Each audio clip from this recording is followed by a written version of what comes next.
تعالوا نشوف محمد مرسي كان بيقول ايه وعمل ايه. نشوف.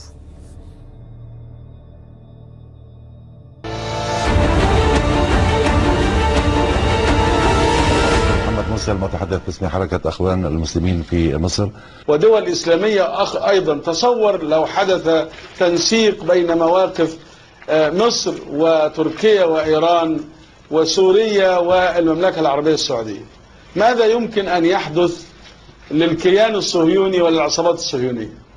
هؤلاء مصاصي الدماء مشعلي الحروب أحفاد القردة والخنازير. ولذلك يجب أن تقطع جميع العلاقات من أي نوع كانت مع هذا الكيان الغاصب المجرم المدعوم من أمريكا بسلاحها وما يمتلكه من سلاح نووي، ومعروف ما عنده من سلاح، وهذا يعود عليه بالخراب. يجب أن تقطع العلاقات.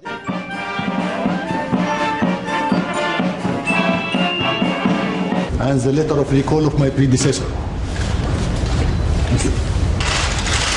Thank you very much and welcome. هؤلاء الذين لا عهد لهم ولا ذمة لهم، هؤلاء الذين لا يرقبون فينا إلا ولا ذمة، هؤلاء الذين لا يرضون بدمائنا بديلا، هم يريدون دماء المسلمين والعرب على هذه الأرض، ولذلك يجب أن نقاومهم بكل وسائل المقاومة. جئت برسالة سلام، وأنا هنا للتأكيد على أننا نعمل على بناء الثقة والشفافية، ونحن ملتزمون بجميع الاتفاقات التي وقعناها مع إسرائيل. يجب أن يحاصر الصهاينة أينما وجدوا، يجب ألا يتعامل معهم العرب والمسلمون كافة، شعوبا وأنظمة، يجب أن يضغط عليهم، يجب أن لا يعطوا أي فرصة، وألا يقفوا على أي أرض عربية أو إسلامية. The agreement we signed with Israel. يجب أن يطردوا من ديارنا، يجب ألا نتعامل معهم، يجب أن يكون حصارنا لهم شاملا لكل نواحي الأنشطة الإنسانية العامة، سياسية واقتصادية. يجب ألا يكون لنا بهم أي علاقة تعاون لأنهم محاربين.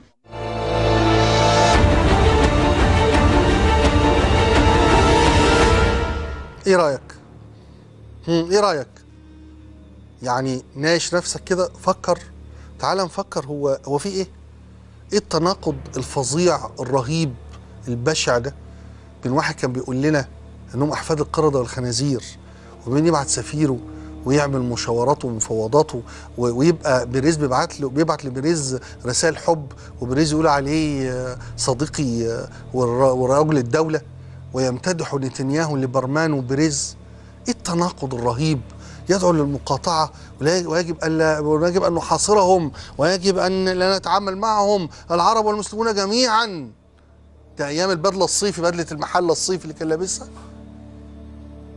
أول ما لبسنا بدلة الرئيس بقينا رئيس. أمال كنتوا بتعاتبوا على مبارك وبتكرهوا مبارك وبتنقضوا مبارك وبتهاجموا مبارك على إيه؟ أمال إيه المزايدة اللي كانت موجودة طول الوقت دي؟ الحصار، وانهم المجرمون والصهاينه والقتله والمش عارف ايه. خلاص ما بقوش قتل، اتوضوا، اسلموا، دخلوا دوله الخلافه. اسرائيل اتغيرت، هي نفسها العنصريه، هي نفسها الفاشيه، هي نفسها المحتله، هي نفسها المغتصبه، هي نفسها اللي تسحق حقوق العرب والفلسطينيين، هي نفسها العدوانيه، هي نفسها كل حاجه. اللي اتغير اللي الحكام المسلمين بقى يحكموا. نسمع لغتين ولهجتين.